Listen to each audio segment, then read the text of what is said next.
Welcome everyone. In this video I'm going to talk about platinum-based thermometers. So in this setup you can see some Arduino-based circuit which will be used for this demonstration. I have a K-type thermocouple just to introduce you some principles and to show how these thermometers differ from each other. And then we have slightly warmer and slightly colder water just to see that this thing works and just to demonstrate the thermometer. So first of all, this thermometer is, as I said, it's a platinum thermometer, so it's based on platinum, and usually the platinum is made into a thin film or a coiled wire or something, and that is encapsulated inside a steel shell like you see it here. So maybe there is some kind of small piece of ceramic, and on the surface of the ceramic we have a thin film of platinum, and then that measures the temperature. Or maybe there is a ceramic rod, and around that rod we have some kind of coil in the form of the platinum wire, and that provides us the values at the end, or something like that. But the main principle is that the platinum is made into some sort of tiny small piece of material, either thin film or a wire, and then that piece of metal picks up the changes of the temperature of the environment which is surrounding the capsule, and that temperature changes the resistance of this material, the platinum, and that resistance change is measured. And if you want to compare this with the K-type thermocouple, for example, which is this piece of wire, then in this case we are not measuring resistance, but we are measuring voltage. And how we do that is that we have a hot junction and a cold junction in this K-type thermocouple circuit, let's say, and then between these two junctions there will be a temperature difference, and this temperature difference generates a voltage across the wires, and we can convert those voltage values into temperature values, and that's how it works. And once again, this just changes the resistance.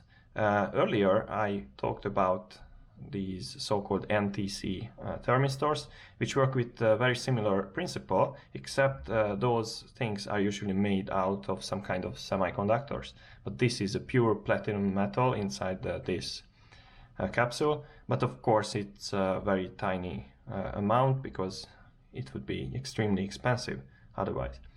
And how you measure the resistance? Of course, you usually use a Wheatstone bridge, and then the Wheatstone bridge is then powered, and therefore you can measure the voltage on the opposite corners of the Wheatstone bridge, and this output voltage is then converted into the resistance value, because we know the rest of the parts of the Wheatstone bridge. And this Wheatstone bridge is usually used in different configurations, or the thermometer itself used in different kind of configuration. 2, 3 or 4 wire configurations exist for a specific thermometer. And what we usually have is that we have a constant current generator, which basically just creates some bias across the resistance inside this capsule, and then based on that bias there will be some voltage drop across this bridge, and then that voltage is measured, and we know everything. And the range of these things is relatively wide, so depending on how this thing is produced, we can go down to -200 degrees Celsius and go up to even 1000 degrees Celsius.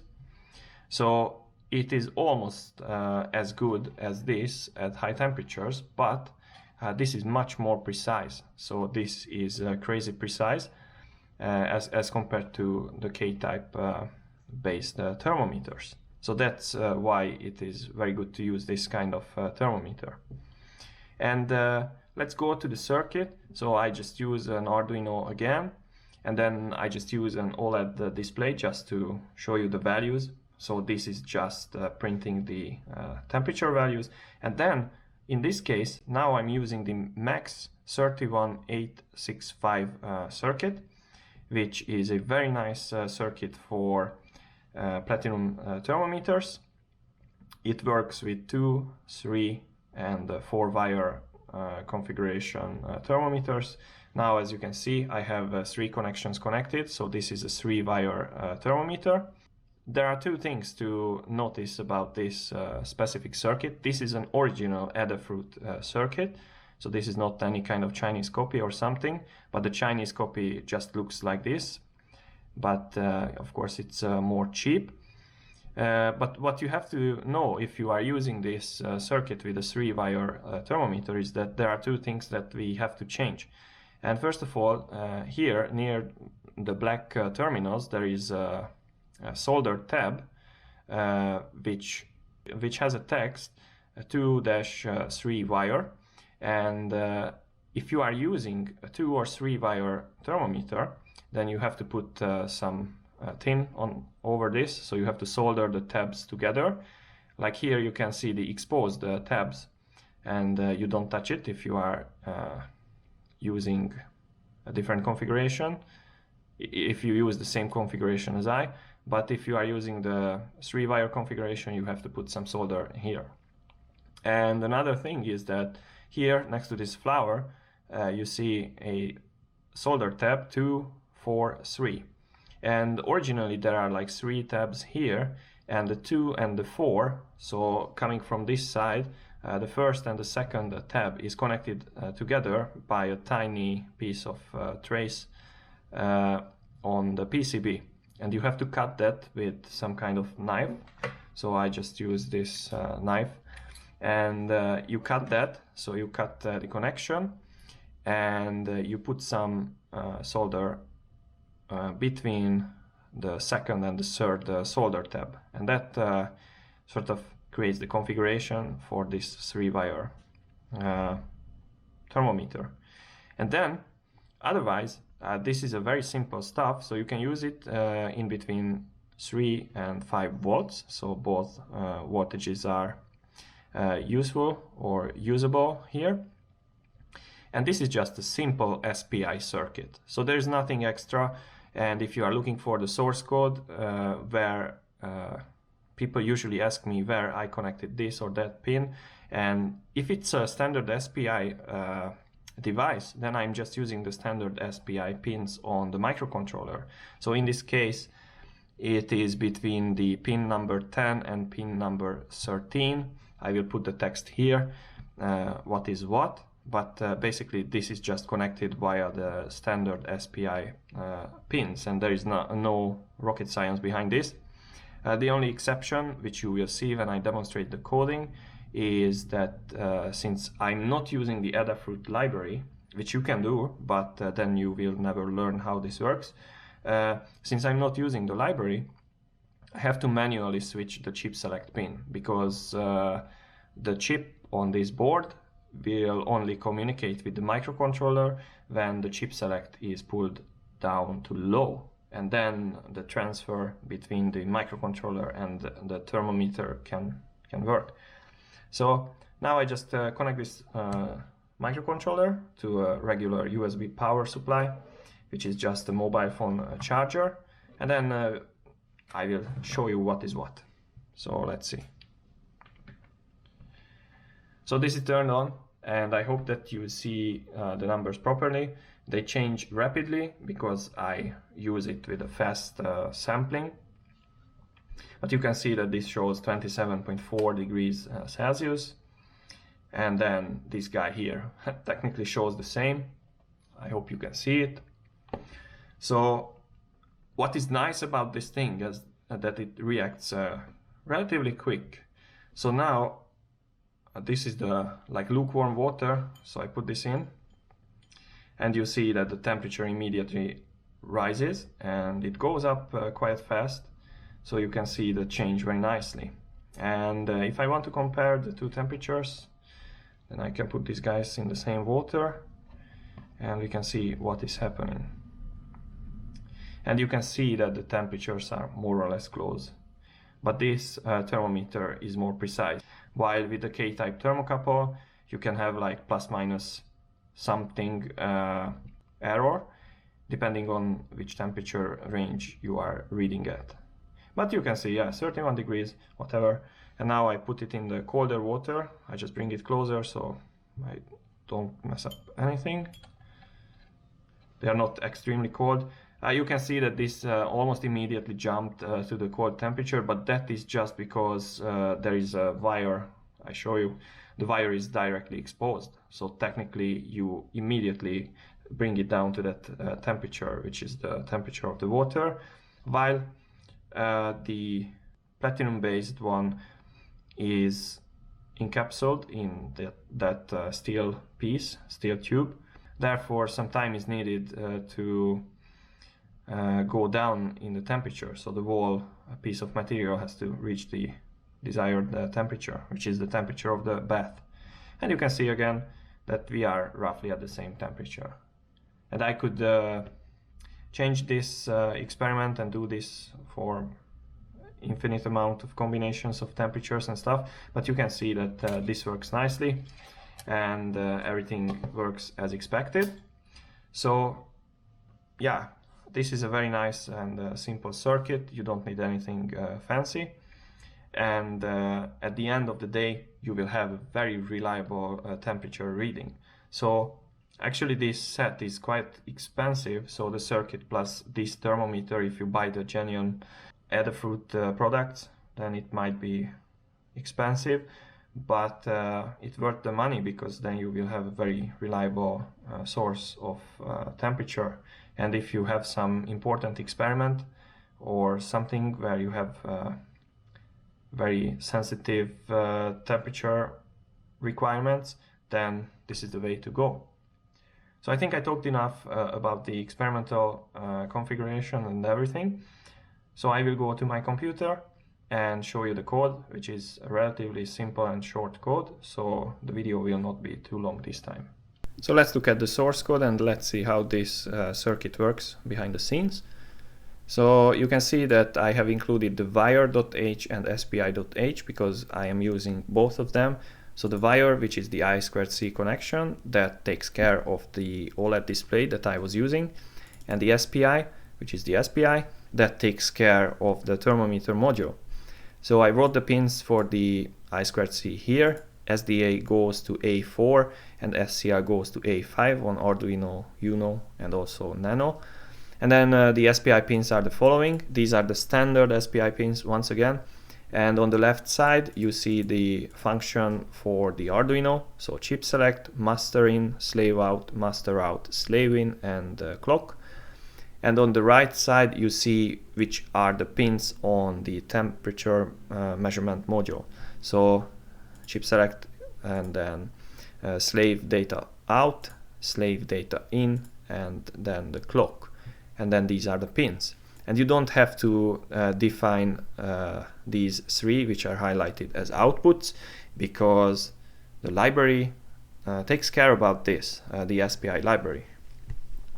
And then we need some variables.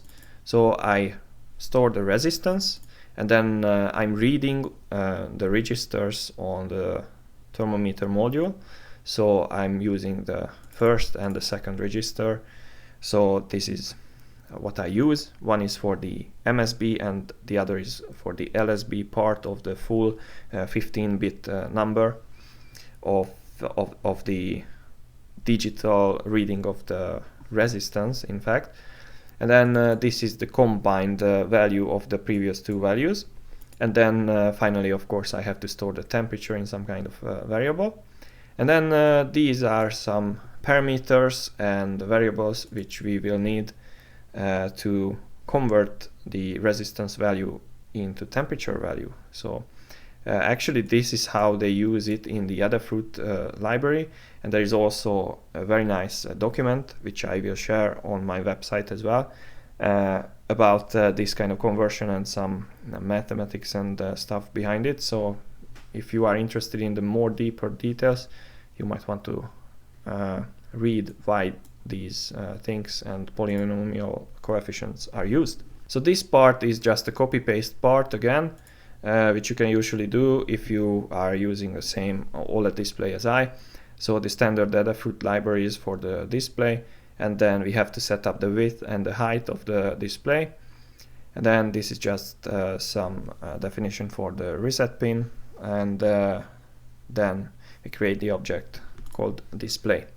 The only pin among the SPI pins which we want to control is the chip select pin, because we have to indicate the thermometer module that we want to read or write, and we do that by changing the status of the chip select pin. So therefore we have to make sure that the chip select pin is really the 10, and later in the setup part right here we can make it into an output. But you don't have to do the rest of the pins.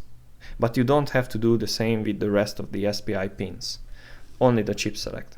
And then of course I have to start the SPI, and then we have the serial as well, because I sent the data to my computer just to check how it works.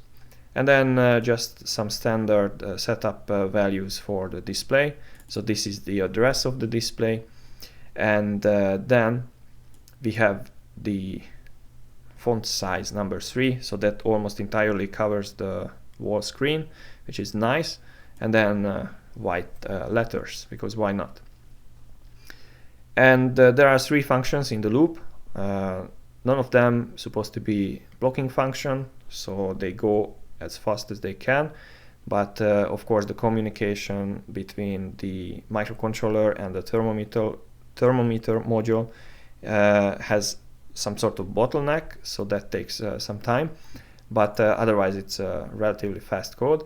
So first of all we read the register, which also contains the configuration part, and then we do some mathematics on the microcontroller, and then we print the refreshed value, which is the temperature, on the display. And then let's see what happens inside the print display function. So what we have, we just erase the previous content of the display. We set the cursor to the top left corner, so that's the very beginning where the printing starts. And then we just print the temperature variable, which is a number, and that's all. We display the content by calling this function, and that's all. So now I go and jump to the end of the code, which is the read register, because first let's read the value and then see how it is processed. So how we do is that we have to initialize or begin the SPI connection towards the thermometer module, and then we bring the chip select pin to low, so now the data can be transferred. And then we send this number to the thermometer module, so this will connect us to the config register, so we will be able to set up the thermometer module. And then we send the actual value that we want to write on the config register, which when it is converted into decimal number is 176, and this is in binary. And actually if you read the data sheet of this thermometer module, you can see what are these numbers stand for. So we have the bias on, we have a one-shot conversion, and we want to start the one-shot conversion, and we are using the module with a 3-wire configuration, and the others are not necessary. Those are just some fault registers and so on. We are not using them, so those are 0. And then chip select goes high, and then we switch it back to low. To be honest, I don't exactly know why it works like this, but if I remove this and just keep the chip select low, it doesn't work. So let's just keep it like this. And then we just send a number 1 to the thermometer module, which will tell the module that we want to read the first register. And then we just send the dummy data. So we read out the 2 parts, which is the MSB and the LSB, and that's all. And then we bring the chip select pin high, and we do a quick combination of the 2 numbers. So what happens? First of all, we pass the value of the reg 1 to the full reg. That's the MSB part of the full number. And since now this number is in between the bit number 0 and bit number 7, we have to shift it to the left by 8 bits. So we shift it to the higher part of the number. And then we have the other part of the number, which is the LSB. And then that LSB is combined with the shifted MSB. So then we have a full number, but as you can also see it in the datasheet, the D0 has to be neglected or has to be discarded. So we shift the whole number to the right by 1 bit. That is what this means. And then we have the full value that we wanted to get. And then I just save this number into the resistance value or resistance variable, and then we are done. And again, the chip select goes to low. We want to write on the register again, or on the module, and we write a bit slightly different number, and then we finish the whole transaction. So the SPI is shut down, and then the chip select pin goes high. And then as a checking or debugging or something, I just print the resistance, because now what we see as a value has to be converted into temperature. So that is done by this function which we skipped. So then this part makes sure that we convert the resistance into temperature. So there is nothing really to explain about this, because this is just a substitution of different numbers. But what happens here is that we have the resistance value, we pass it to the RT, and then we divide the RT by this number, and then we multiply it by 430, which is the value of the reference resistance on the temperature module. And then we do some other mathematical expressions, and finally we get the temperature. And then we see that if this value is a positive value, then we print the value and we also exit this function. But otherwise we have to do the other way to calculate the temperature, which is some sort of polynomial fitting. But then at the end we will also get the temperature here, and then we can just print it. So this was the whole video, and as you could see, this is not a very complicated circuit, and also the code is very short and very simple. But now at least you can understand how to write to the register, how to send the commands or the settings to the register of the thermometer module, and then how to read the LSB and MSB, how to shift the bits, and how to get the final value. And then here you can see how it is converted into Celsius degrees. So I hope that this video was useful. I hope you learned something, and see you in the next video.